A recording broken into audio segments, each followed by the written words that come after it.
Amados, vamos abrir a Bíblia em Mateus 19, de 16 a 23. Mateus 19, de 16 a 23, é uma história bastante conhecida, se não de todos, pelo menos da maioria, sobre o jovem rico. Essa mesma história é contada em Marcos 10, de 17 a 31, e Lucas 18, de 18 a 30. Alguns outros detalhes que não são citados em Mateus, nós podemos ver então nesses outros livros, mas nós vamos usar então a leitura de Mateus como nossa referência sobre o jovem rico. Alguns domingos atrás eu tive a oportunidade de começar uma série de mensagens chamada Encontros com Jesus, e esse é um encontro com Jesus, né? O primeiro que eu pude pregar foi com a mulher samaritana, uma mulher que foi convertida e que se tornou então uma missionária naquele seu povo. É interessante porque esse termo encontro com Jesus para mim tem muito significado. Eu entendo que toda pessoa que realmente tem um encontro com Jesus, ela tem a sua vida mudada. Infelizmente, nem todos que têm encontro com Jesus têm um final positivo. Infelizmente, alguns têm um final negativo, como aqui esse jovem rico. E nós precisamos entender que todo aquele que tem encontro com Jesus tem sua vida mudada, porque vocês imaginem, o próprio Jesus conseguiu dividir a história. Hoje nós temos antes de Cristo e depois de Cristo, né? Quem seria nós para podermos, então, permanecer o mesmo diante de Cristo? E a pergunta é, se Cristo não te muda, será que realmente você teve encontro com Ele? Vamos ler, então, o texto de Mateus 19, de 16 a 23. Diz assim: aproximou-se dele um jovem e lhe disse: Mestre, que farei de bom para ter a vida eterna? Ele lhe respondeu: Por que me perguntas sobre o que é bom? Somente um é bom, mas se queres entrar na vida, obedece aos mandamentos. Ele lhe perguntou: quais? Jesus respondeu: não matarás, não adulterarás, não furtarás, não darás falso testemunho, honra teu pai e tua mãe e amarás ao teu próximo como a ti mesmo. O jovem lhe disse: tenho obedecido a tudo isso, o que me falta ainda? Jesus respondeu: se queres ser perfeito, vai, vende tudo o que tens e dá-o aos pobres, e terás um tesouro no céu. Depois vem e segue-me. Mas, ouvindo essas palavras, o jovem retirou-se triste, porque possuía muitos bens. Então Jesus disse aos discípulos: em verdade vos digo que um rico dificilmente entrará no reino do céu.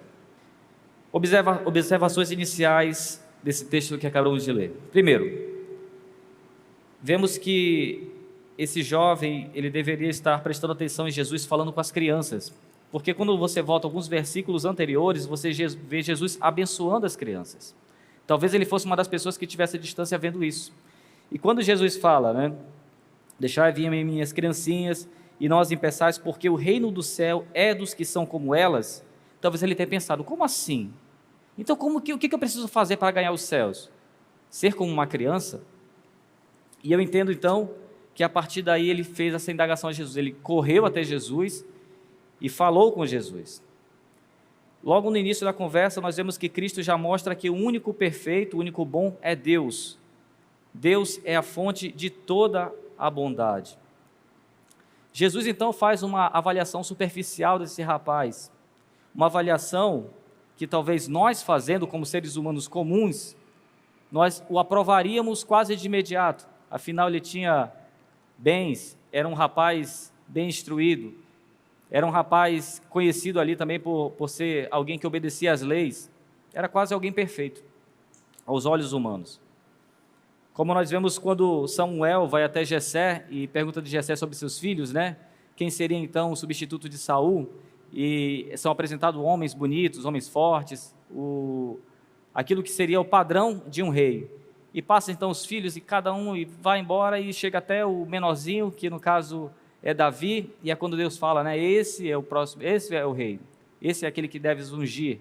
Mas na visão talvez do profeta, seriam os outros, porque o homem vê o exterior, mas Deus olha o interior. E aí então nós vemos que Jesus ele cita 6 e não 10, os 10 mandamentos, né?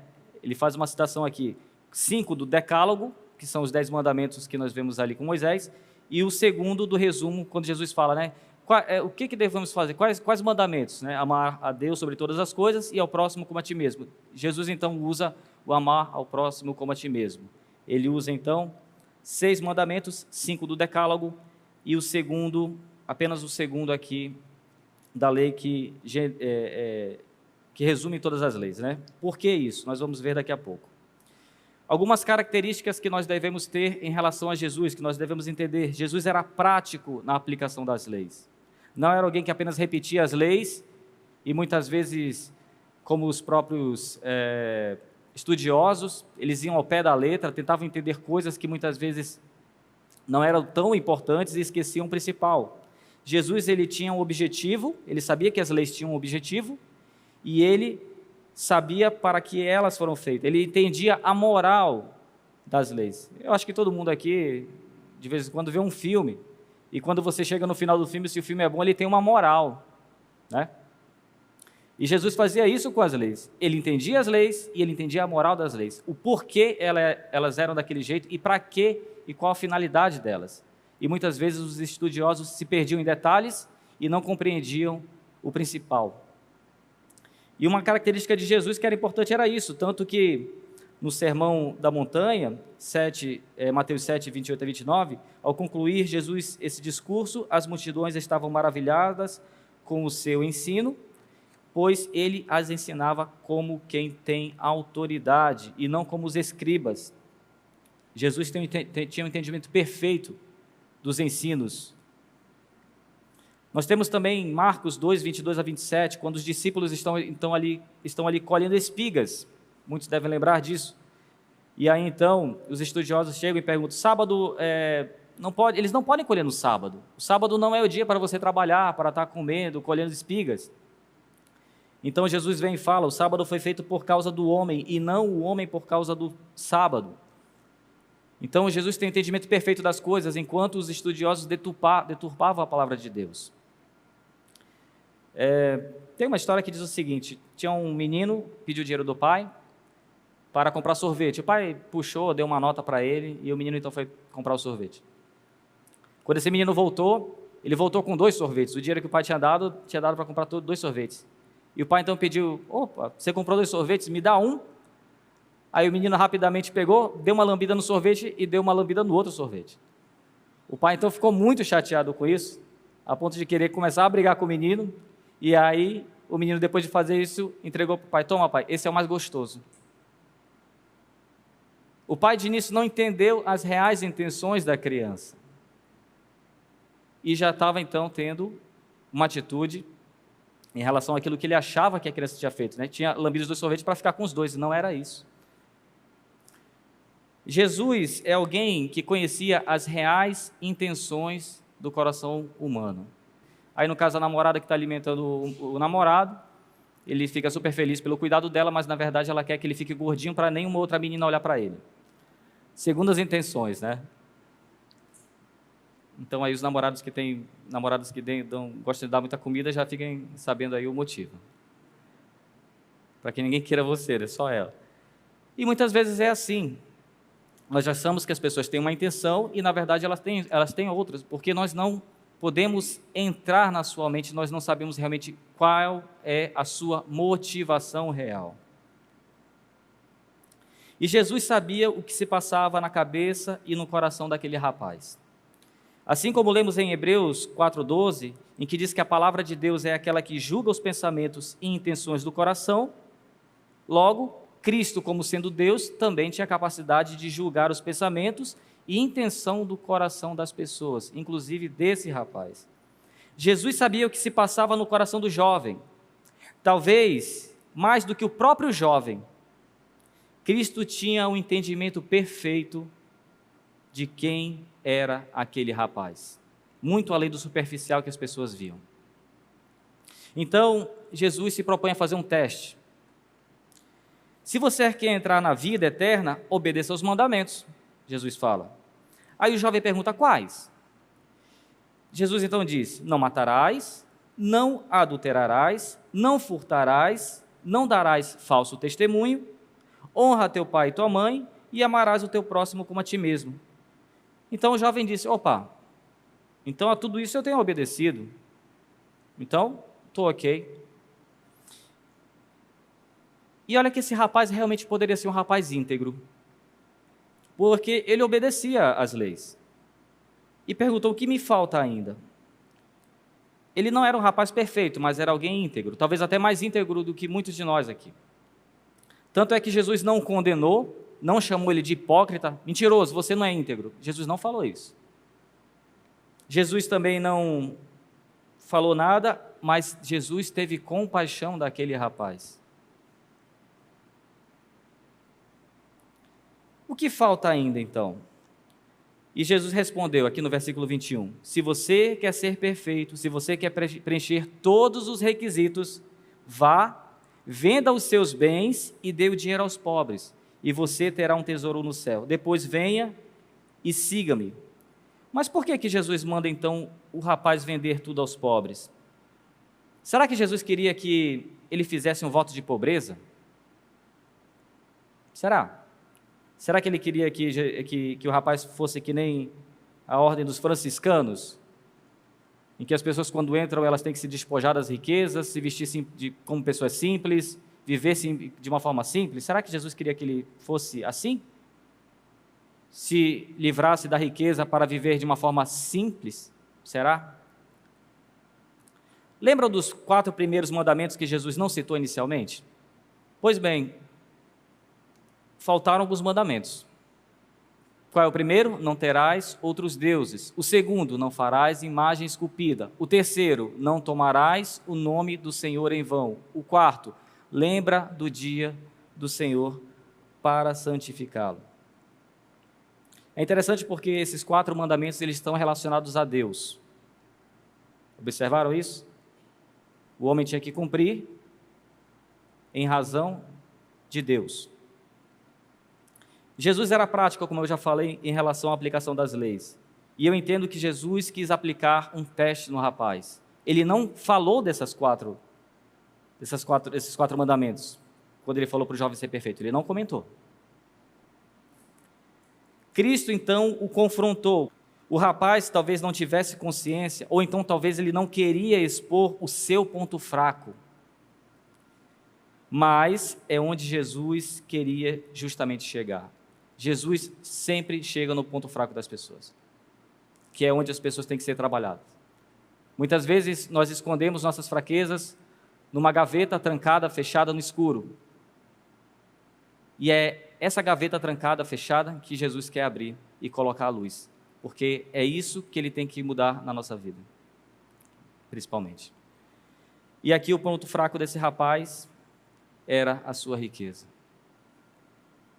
A divisão do decálogo dos 10 mandamentos acontece da seguinte forma: os 4 primeiros mandamentos estão relacionados à adoração a Deus, os 5 seguintes em relação ao nosso próximo, não matarás, não mentirás, e o último em relação à própria pessoa, né? Não é em relação às outras pessoas, é em relação a você mesmo, que é a cobiça, é algo relacionado a você mesmo. E é interessante que também Jesus não falou da cobiça. Quando Jesus fala para o rapaz cumprir os mandamentos, ele fala os 5, deixa a cobiça de fora e deixa os 4 de Deus também fora. Por quê? Porque esses mandamentos entrariam no teste que Jesus queria fazer com o rapaz. Vejam, Jesus manda vender o que você tem, venda tudo e me segue. E nós sabemos que o rapaz não fez isso. Por quê? Porque a cobiça se tornou o seu Deus.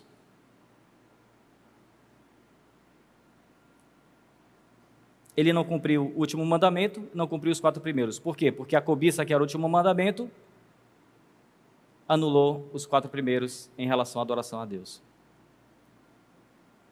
O Deus do rapaz era as suas riquezas. Mateus 6:21 diz, porque onde estiver o vosso tesouro, aí estará também o vosso coração.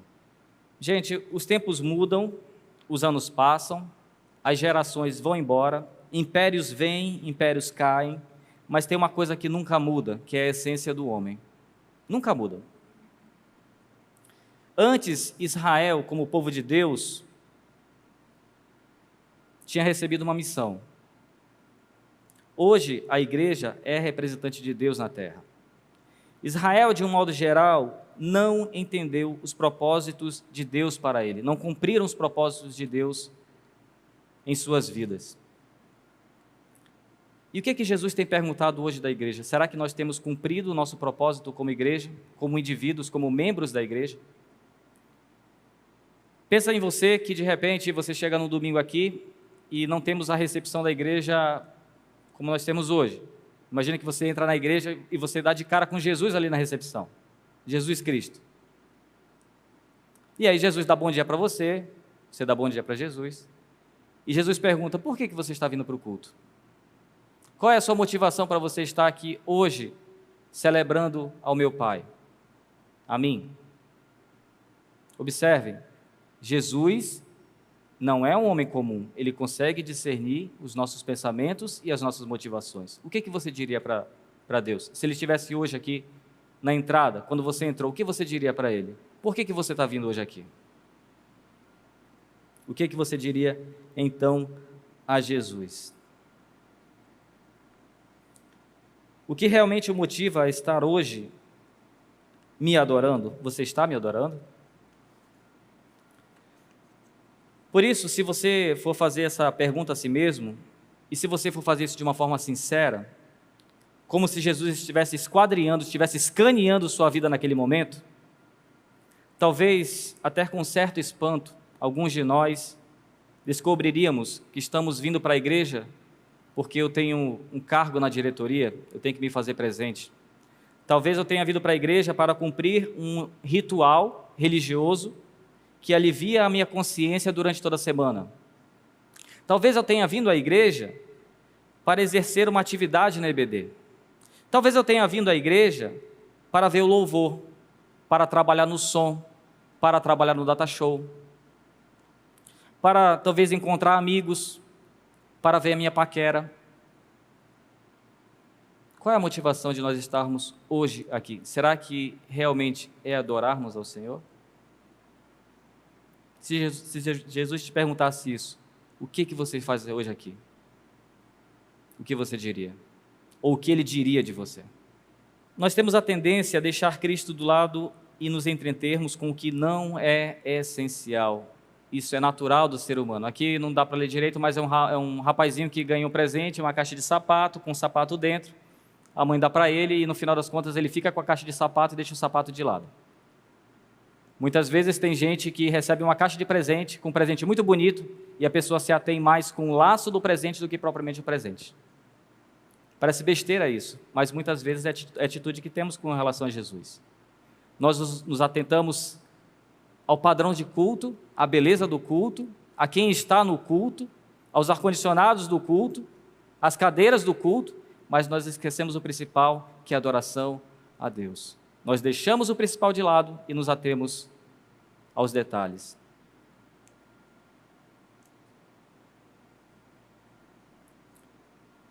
Isso é mais comum do que nós imaginamos. Às vezes, vestimos as capas de crentes, mas deixamos Cristo em um canto escuro de nossas vidas e nem nos apercebemos disso.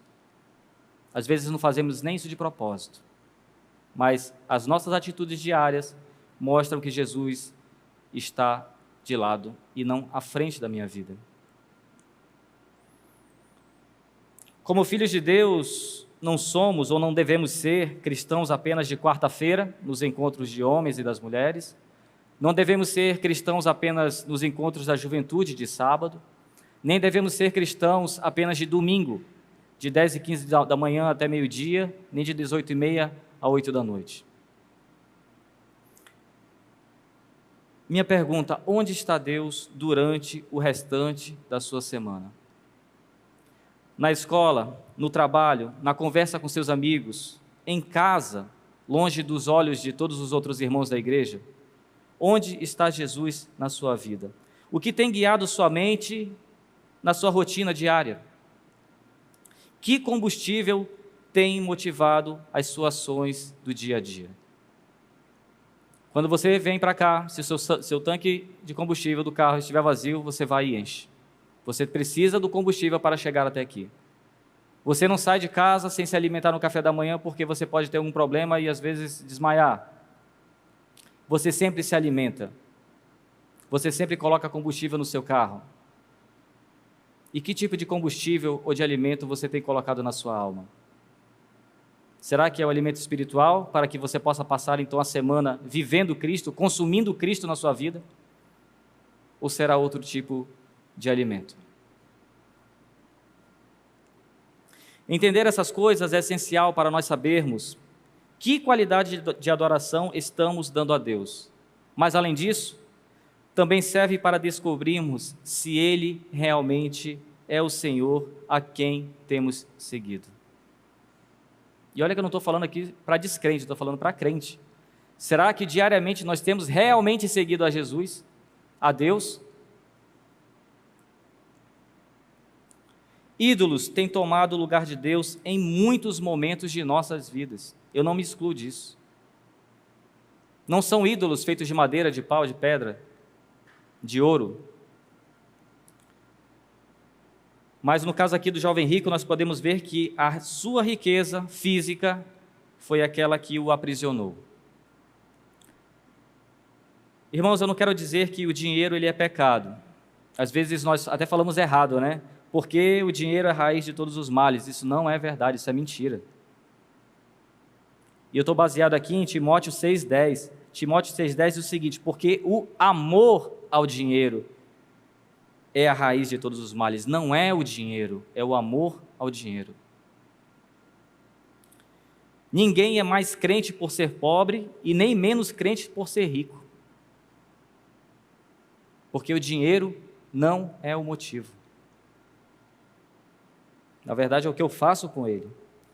Tanto é que nós temos muitos irmãos abençoados financeiramente que têm abençoado a igreja, que já abençoaram a igreja, que têm abençoado a obra de Deus ao redor do mundo. Nós temos irmãos que têm feito diferença com o seu dinheiro. Do mesmo modo que nós temos pessoas que nem têm dinheiro e são mesquinhas com o pouco que têm. Às vezes não querem dar R$1 porque acham que vão fazer falta. E a pergunta que fica: se eu não sou fiel no pouco, eu vou ser no muito? Será que essa pessoa que é mesquinha no pouco que ela tem, se Deus desse para ela riquezas, será que ela compartilharia dessas riquezas para o crescimento, para a expansão do reino de Deus? Eu duvido muito.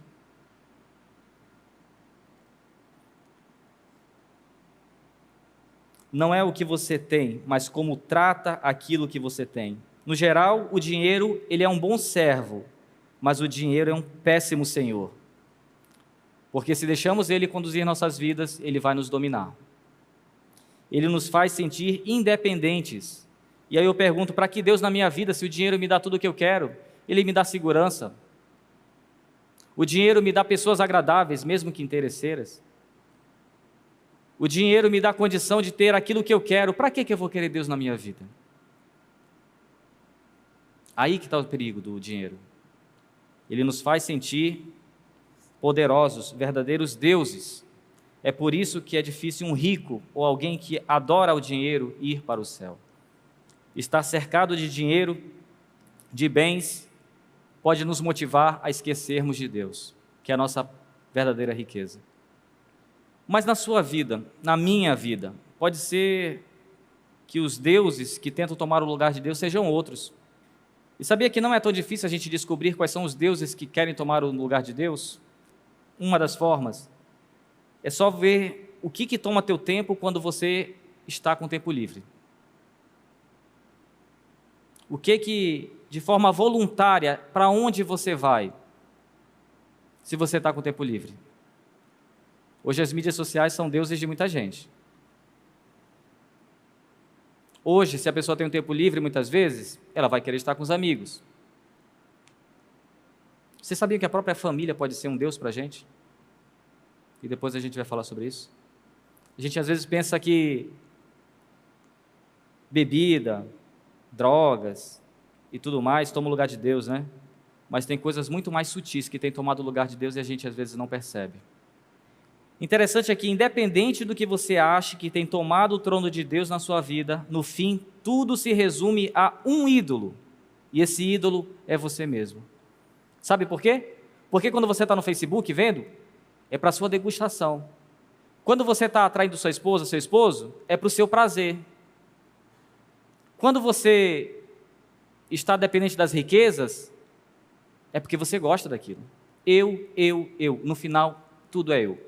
Ou seja, se você peneirar os deuses de nossas vidas, no final, o Deus que você vai ver no espelho é você mesmo.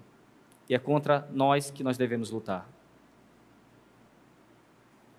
E Deus muitas vezes é deixado de lado porque nós amamos a nós mesmos mais do que amamos a Deus.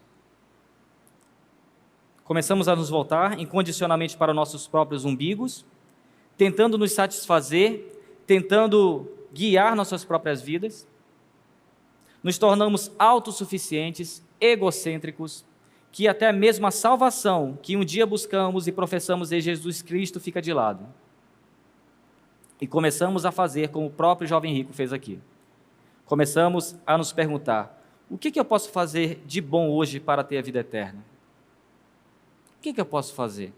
Será que se eu der mais para a caridade, eu hoje ganho minha salvação? Será que se eu ir mais para a igreja, eu vindo mais para a igreja, eu vou ser mais salvo? E aí a gente começa a deixar Deus de lado, Jesus de lado. A gente começa até a duvidar que Jesus salva. Porque nós começamos a querer comprar a nossa salvação. Que ações eu, como Senhor da minha vida, posso fazer para me salvar? É a pergunta que nós fazemos, mesmo que de forma indireta. Passamos a esquecer o que diz Efésios 2, 8 e 9, que diz o seguinte: porque pela graça sois salvos, por meio da fé, e isso não vem de vós, é dom de Deus. E nós no versículo 9 riscamos a palavra não, que diz assim, originalmente: não vem de obras para que ninguém se glorie. E nós transformamos isso em: vem de obras para que eu me glorie, para que eu me orgulhe. E passamos a buscar então através de obras, de forma até inconsciente muitas vezes, professando com a boca que Cristo salva, mas agindo como sendo eu o meu próprio Salvador. E daí surge o ativismo religioso e a falsa piedade. E eu estou falando de gente que às vezes está todos os domingos na igreja. Gente que muitas vezes está aqui e nós tomamos como exemplo. Não estou falando de gente lá fora, estou falando de gente que está na igreja. E gente que tem se enganado, porque não tem feito o questionamento diário: será que eu tenho adorado a Deus da forma correta? As boas ações, em vez de serem consequência da gratidão pelo que Deus já fez por mim, ou seja, as obras são consequência e não meio, nós transformamos então as boas ações em degraus que eu acho que me levarão ao céu através dos meus próprios méritos. Vocês vão falar: Arley, mas isso é muito óbvio. Sim, é óbvio, mas muitas vezes as nossas ações mostram isso. Apesar da nossa consciência dizer: Jesus Cristo salva, mas as minhas ações estão dizendo que eu quero me salvar. Infelizmente as igrejas têm muitas pessoas assim. Talvez tenhamos algumas aqui. Gente até boa, de caráter íntegro, como o rapaz aqui que nós lemos sobre o rico, mas que tem focado de forma errada a salvação, que tem adorado a Deus de um modo capenga, ou mesmo criado um falso Deus para si, através de uma compreensão errada de quem é o Criador. Lembra quando a gente leu no início? Por que me perguntas o que é bom? Somente um é bom. Amados, o jovem tinha tudo para ser um discípulo padrão. Se a gente for ler atentamente, inclusive nos outros livros, em Marcos e Lucas, nós vamos ver que esse rapaz, ele correu até Jesus. Ele era alguém que tinha uma proeminência na sociedade. Quem era rico naquela época não corria. Isso era coisa para gente pobre. E nós vemos que esse rapaz correu até Jesus. Esse rapaz, ele se humilhou diante de Jesus. Esse rapaz, ele tinha uma integridade diante do povo, que os próprios discípulos depois perguntam, se nem ele pode ser salvo, quem pode ser salvo então? Por quê? Porque ele era um exemplo. Esse rapaz foi amado por Jesus. Em Marcos fala que Jesus amou esse rapaz. Ele recebeu um convite formal, venda tudo e venha me seguir. Veja quantas lacunas esse rapaz preencheu, quase que um discípulo perfeito. Mas é interessante que no meio desse quebra-cabeça todo, na montagem do discípulo perfeito de Jesus, faltou uma peça. Ironicamente, vocês sabem aonde está essa peça? Não estava no rapaz. Está no outro personagem, que se chama o ladrão da cruz. A peça que faltou no rapaz, quem tinha era o ladrão da cruz. Sabe por quê? Quando nós lemos lá em Lucas 23, 39 a 43, nós vemos esse ladrão, que é um dos personagens que eu quero um dia pregar, e talvez seja o personagem bíblico que teve contato com Jesus que mais impacta a minha vida. Esse ladrão é aquele que não tinha nada do que o rapaz tinha. Era alguém que roubou, era alguém mau caráter, era alguém que estava ali para morrer. Não tinha nada para oferecer. Ele era odiado de todos, ele era mau exemplo para todos, mas uma única ação levou esse rapaz para o céu. Vamos ler, aproveitar para ler então Lucas 23, de 39 a 43, só para deixar bem claro aqui o que aconteceu. Eu acho que vale a pena a gente ver isso. Lucas 23, de 39 a 43, diz o seguinte: Então um dos criminosos crucificados blasfemava dizendo, tu não és o Cristo? Salva a ti mesmo e a nós. Mas o outro, repreendendo, disse, não temes a Deus, nem sofrendo a mesma condenação? Nós, na verdade, estamos recebendo com justiça o que os nossos atos merecem, mas este homem não fez mal algum. Então disse, Jesus, lembra-te de mim quando entrares no teu reino. E Jesus lhe respondeu, em verdade te digo que hoje estarás comigo no paraíso. Esse rapaz não fez uma boa obra, esse rapaz não deu um centavo para caridade, esse rapaz talvez tenha vivido sua vida de uma forma errada todo o tempo, mas a sua confissão de que Cristo Jesus era o Rei e de que Ele tinha capacidade de salvar, e somente Ele salvou esse ladrão. É engraçado porque a confissão desse ladrão nos tira qualquer possibilidade de buscarmos salvação em obras. Porque ele não fez nada, não deu tempo de ele fazer nada. E nós temos a certeza, é um dos personagens bíblicos que nós temos certeza que hoje está no céu. Tantos outros que passaram, e nós não sabemos, mas esse nós temos certeza. Porque ele confessou a Jesus e ele entendeu, mesmo que no último suspiro da sua vida, que Jesus é o Senhor. E detalhe, em outro momento em Mateus, diz que ele estava blasfemando contra Deus, contra Jesus, assim como outro ladrão, ou seja, realmente no último suspiro foi que ele foi salvo, mas foi salvo. E o rapaz rico, com todas com seus benefícios, com tudo aquilo que aconteceu, não foi salvo.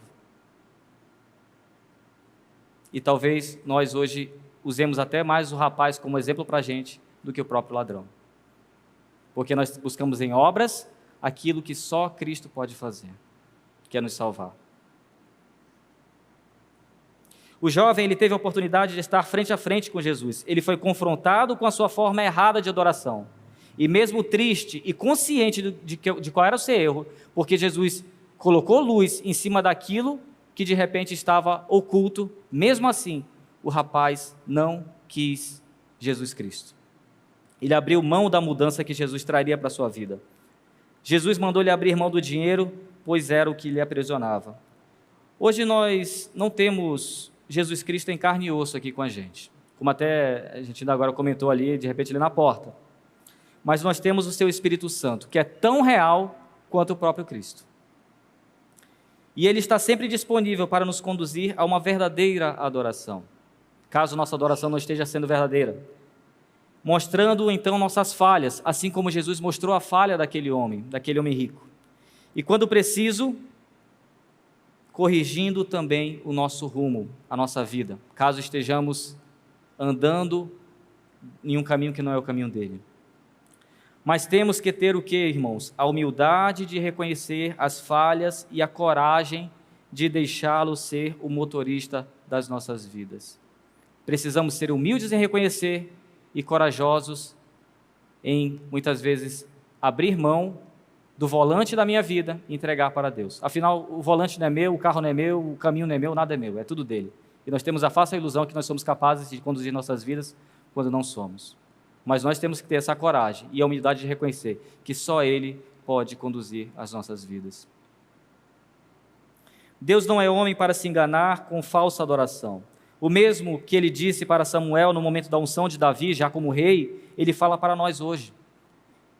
Ele diz: o Senhor não vê como o homem vê, pois o homem olha para o que está diante dos olhos. Vamos lembrar aqui do jovem rico. Perfeito, rapaz. Mas Deus olha o que está no coração. É o que interessa para Deus, o coração. E o desafio de nós para hoje, Jesus foi direto ao problema do jovem. Eu pergunto para alguns aqui, o que talvez o mantenha acorrentado para não seguir a Cristo? O que te impede hoje de abrir mão do seu Deus, que pode ser riqueza, mas pode ser outra coisa, para de forma verdadeira você que seguir a Jesus? O que te impede? Como eu já falei, essa mensagem muitas vezes parece ser para pessoas que estão andando no caminho, fora do caminho, estão prestes a se converter e não se convertem, mas também ela serve para nós como convertidos há muitos anos, veteranos na fé. Por quê, irmãos? Porque nós esquecemos do caminho verdadeiro, nós esquecemos de Cristo. Na nossa rotina diária, até mesmo na rotina de adoração, nós esquecemos a quem nós temos adorado. Daí a necessidade de todo dia relembrarmos, todo dia orarmos a Deus, pedirmos o seu direcionamento, pedimos a sua orientação, pedirmos para que Ele venha nos confrontar com os nossos erros, pedirmos como Davi fez: Senhor, vasculha e vê o caminho, se meu caminho está errado, se tiver alguma coisa, mostra para mim, porque nós muitas vezes estamos cegos aos nossos próprios erros. Por isso a necessidade diária de lembrarmos de Deus e de adorarmos, porque todos os dias nós somos levados a esquecê-lo. Infelizmente, como eu já falei, muita gente tem transformado família em Deus, porque se meu filho de repente se tornou homossexual, isso já aconteceu várias vezes, os pais começam a se voltar contra a igreja, contra a Bíblia, para poder apoiar o filho. Já não começam a interpretar a Bíblia da forma correta, mas começam então a tentar mudá-la para que o homossexualismo do seu filho seja aceito. Talvez a filha ou filho tenha cometido adultério no casamento, e os pais começam então a entrar em pé de guerra com a igreja, porque não querem que o filho de repente seja repreendido pela igreja, ou a filha seja repreendido. E aí nós tornamos os nossos filhos nossos deuses, porque nós abrimos mão da palavra de Deus, nós abrimos mão daquilo que Deus disse ser correto para começarmos a apoiá-los. E não só isso, meus irmãos, muitas vezes a própria obra de Deus se torna Deus. Nós fazemos a obra pela obra e não a obra por Deus. Infelizmente, muita gente que passou 30, 40, 50 anos trabalhando na igreja vai para o inferno, porque ela adorou a obra e não adorou a Deus. E é por isso que nós precisamos ter a sensibilidade de perguntarmos sempre a Deus: Senhor, eu tenho errado? Porque se eu tenho, me mostra. Senhor, e se o Senhor me mostrar, me dá capacidade e humildade para reconhecer, porque é muito difícil. O orgulho humano é muito difícil de ser quebrado. Mas Deus é capaz. E Senhor, se eu reconhecer, me dá perseverança e coragem também para eu seguir no teu caminho, que muitas vezes não é fácil. Meus irmãos, então essa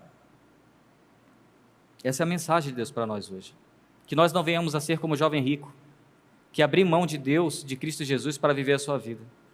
Que aquilo que tem te impedido, de repente, de adorar a Deus, ou se você já adorou e hoje não adora mais da forma que tem sido adorado, coloque diante de Deus, se quebrante, porque só Ele é capaz de mudar nossas vidas.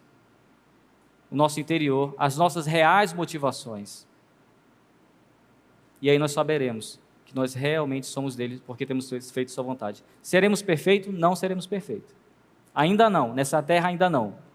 Mas nós temos condição de seguirmos a sua vontade, conforme o seu querer, através da leitura da palavra, através da oração, através do entendimento daqueles que nos ensinam, mas também querendo aceitar a verdade, sendo humilde em reconhecer e tendo coragem em realmente fazer aquilo que Deus quer que façamos. Amém? Senhor, te agradeço, ó Pai, por mais esse momento com meus irmãos, que essa palavra possa confrontar minha vida, ó Pai, e também de tantos aqueles que estão aqui, a fim de que venhamos a fazer a Tua vontade, Senhor, não apenas cumprir leis, mas realmente a fazer aquilo que Tu queres, a fim de que sejamos filhos aprovados por Ti, e não simplesmente religiosos hipócritas, que dizem que vivem, mas às vezes não vivem, que tem a palavra na boca, mas não tem a palavra no coração e nem através da sua vida, porque são maus exemplos. Senhor, nos livra disso.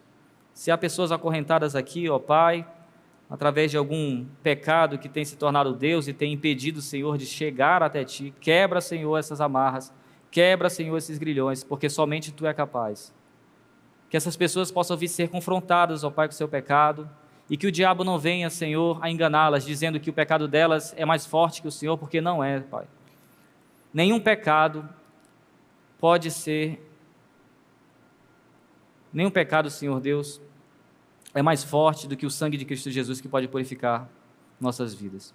E que essa verdade possa realmente fazer efeito em nós, e que nós possamos Te buscar, Senhor, em espírito e em verdade, de forma aprovada, ó Pai, não porque temos qualquer mérito, mas porque nós acreditamos em Cristo como nosso Senhor e Salvador e o Senhor como nosso único Deus. Trabalhe em nossas vidas, ó Pai, é assim que eu Te peço, Te agradeço, em nome de Cristo Jesus e através do Teu Espírito. Amém.